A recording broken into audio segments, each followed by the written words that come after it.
Hello and welcome to the Collapse Experiment, where the article today is brought to you by Daily Motivation News.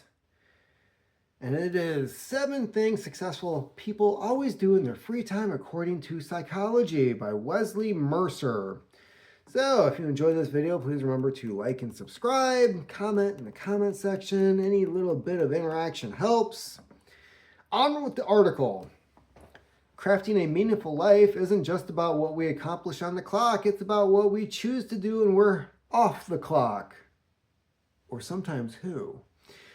Our free time can be an incredibly powerful extension of who we are and what we value. Through my own personal experiences, both as an avid reader of behavioral science and someone who just juggled a hectic digital marketing schedule, I've noticed that successful people tend to be quite intentional with their downtime. They treat it not as a filler, but as an essential part of their growth. Here at DM News, we appreciate that success isn't merely measured by traditional milestones like promotions or awards, but also by how fulfilled and balanced someone feels. And if there's one thing psychology keeps showing us, is that the way we spend our free hours directly impacts our creativity, resilience, and overall well-being. So with that in mind, let's take a closer look at 7 habits successful people often practice in their spare time. We pretty much know what Jeff Bezos is doing. Number one, what they dedicate time to learning. I've always been fascinated by how top performers never seem to stop learning no matter how busy they are. A friend of mine who happens to run a growing tech startup,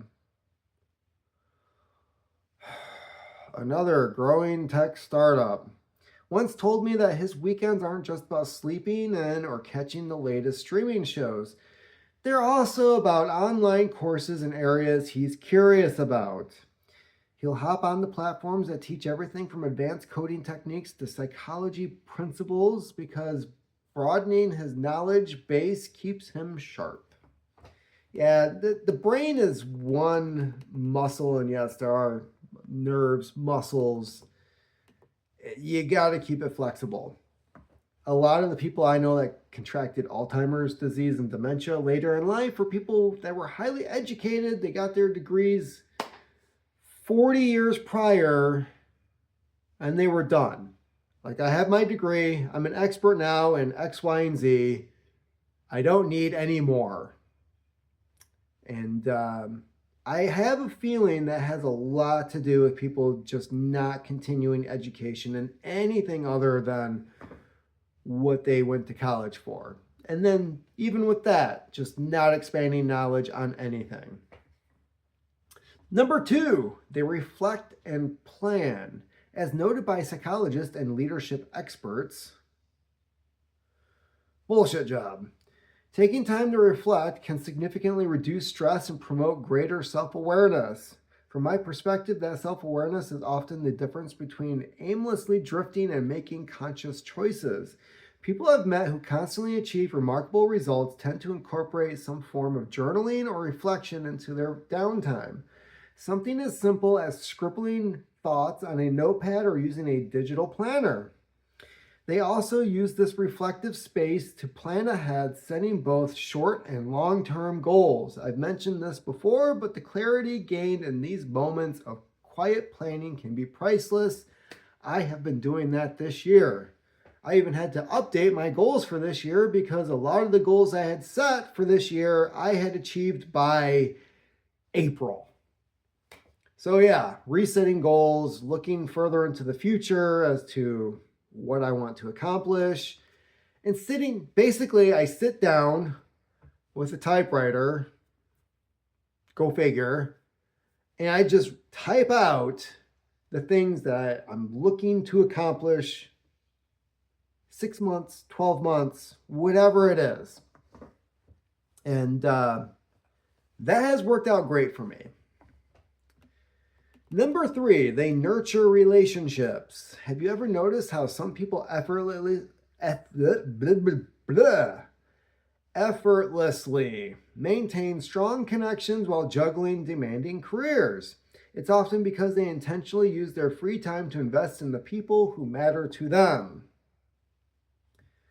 This might mean a weekend brunch with an old college friend or FaceTiming relatives across the country. In my own life, I've discovered that a couple of focused hours catching up with a mentor or meeting with like-minded peers can spark ideas and remind me why I do what I do.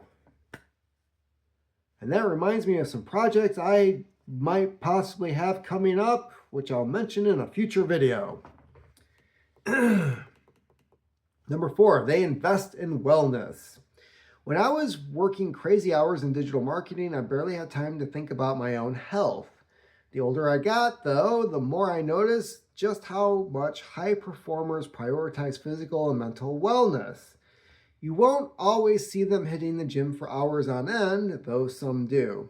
It doesn't take hours. Half hour, 45 minutes. If you're lifting weights, half hour, 45 minutes. Seriously. The notion that bodybuilders go to the gym and spend like 3 to 4 hours of their day just lifting weights is bullshit. No. You can get a serious, actual workout that benefits you done in 30 to 45 minutes, especially if you're just lifting weights. If you're doing cardio, 45 minutes to an hour. Cardio. No need to do anything more.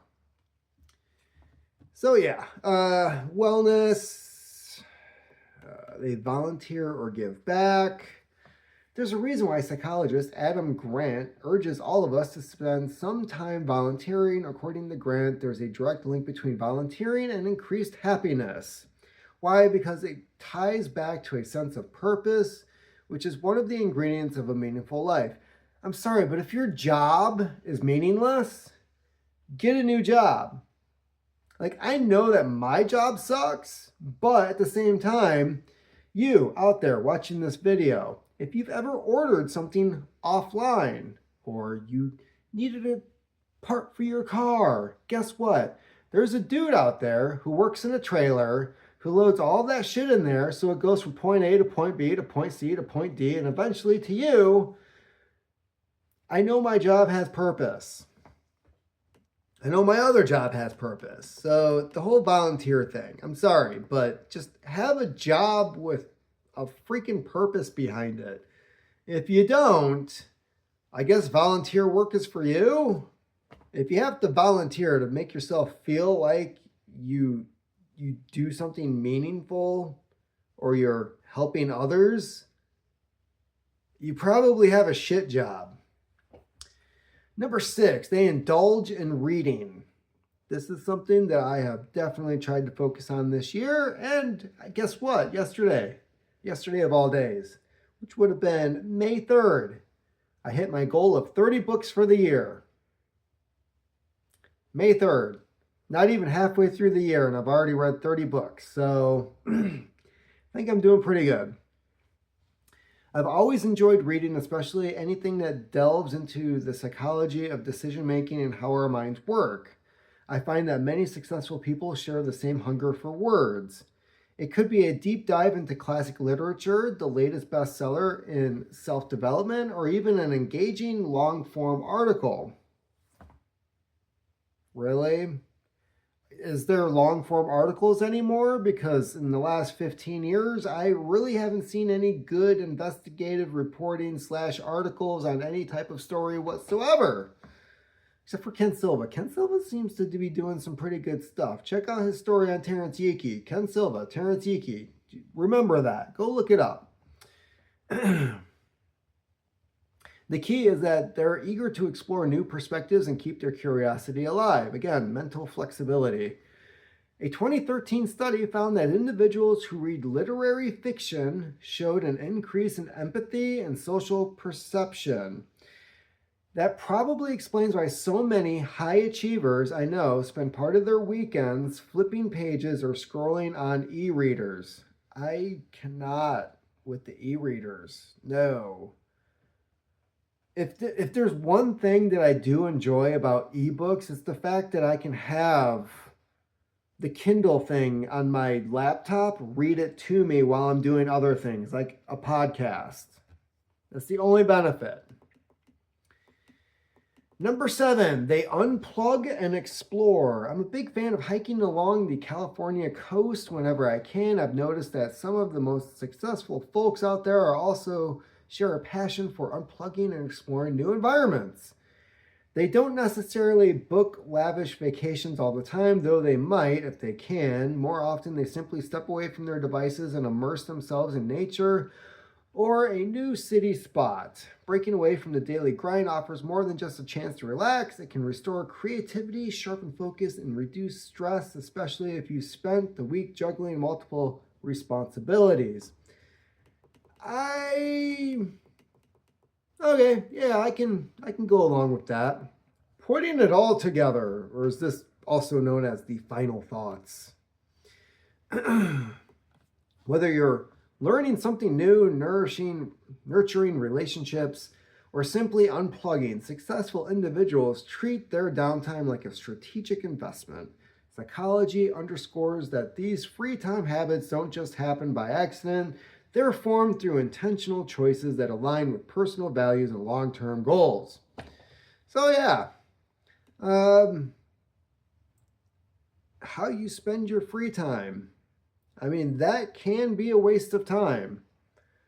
And even if you are deciding to just not do anything, you should really consider like how that helps you. And if it's not helping you, find something else to do. So these were the 7 things successful people always do in their free time. And there's a lot of these that I was not surprised about. So whether it was working out or reading, the whole volunteer, I don't know about that one.